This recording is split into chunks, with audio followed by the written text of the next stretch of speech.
Welcome to Pedagogy for Equity, Reading Comprehension.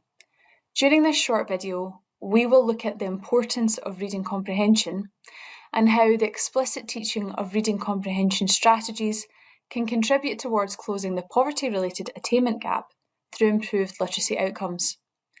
This video is not intended to make you an expert on reading comprehension, but instead will provide a starting point to consider how you can develop your own practice.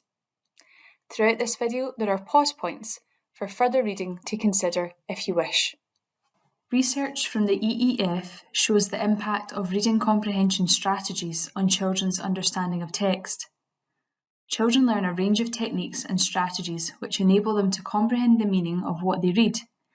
These techniques may include summarising, drawing inferences, connecting to prior knowledge, asking questions, and monitoring their understanding to identify when meaning has broken down. An EEF study found that the average impact of reading comprehension strategies is an additional 6 months progress over the course of a year at primary level and 7 months progress at secondary level. Although comprehension strategies are a useful tool in supporting children to develop as proficient readers, the strategies should not be taught in isolation. They must be practiced and applied across a range of contexts and subjects if children and young people are to see the strategies as helpful and relevant to their learning. The EEF have summarised evidence around improving literacy in early years, primary and secondary in a series of guidance reports. Each of these guides refers to reading comprehension strategies. The recommendations on this slide are taken from the lower and upper primary reports. In lower primary, the report recommends a balanced approach to reading instruction, which develops both decoding and comprehension. The teaching of reading comprehension strategies can begin right from early level through discussion of a variety of high-quality fiction and non-fiction texts. In the upper primary report, it's recommended that the strategies continue to be taught and revisited through teacher modelling and supported practice. Some children will intuitively use these strategies when reading due to their earlier literacy experiences at home and elsewhere. However, for many children, the strategies need to be explicitly taught. A good starting point for understanding reading development is the simple view of reading, a model which was first developed by Goff and Tumner. It highlights the two complex but separable processes involved in successful reading: word reading and comprehension. Word reading or decoding is the ability to apply your knowledge of letter-sound relationships to correctly pronounce written words. Language comprehension is a multi-dimensional process that is used to understand the meaning of those words. Language comprehension relies on knowledge of vocabulary, language structure such as the syntax of sentences, inference, knowledge of text types and genres, as well as background or general knowledge. A child with good word reading but poor language comprehension may be able to decode individual words, but will struggle to comprehend when asked to read at sentence or paragraph level.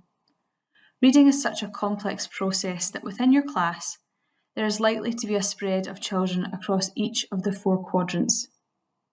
Another possible reading model which you may wish to consider is Scarborough's reading rope.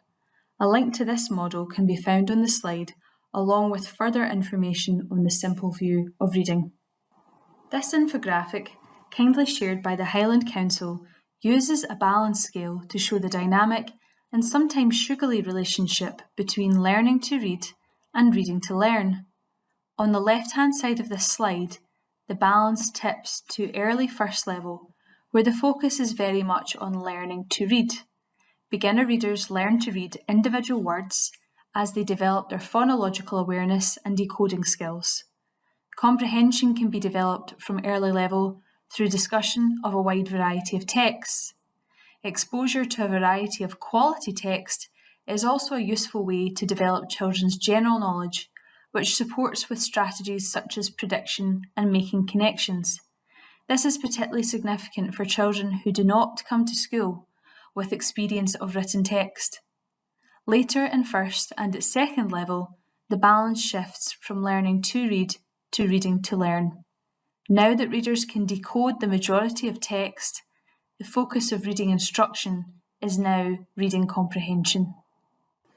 The Strathclyde Three Domains model demonstrates the interconnectedness of different aspects of reading and highlights the importance of attending to each of them. The cognitive domain is about knowing how to read and employing technical skills, cues, fluency, and comprehension. Social identity involves seeing reading as part of who you are through your friendships and also how you see yourself and want to be seen by others as a learner.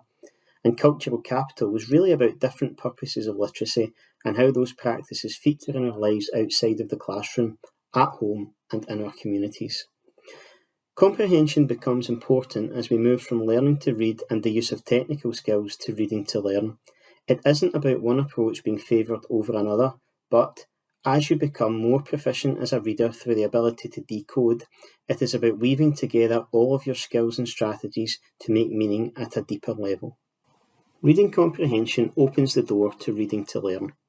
Explicit teaching of reading comprehension strategies is fundamental if we are to close the literacy experience gap. We know that on average, children living in poverty are less likely to own a book of their own and read at home, and for these reasons may not acquire the necessary skills for reading and understanding challenging texts.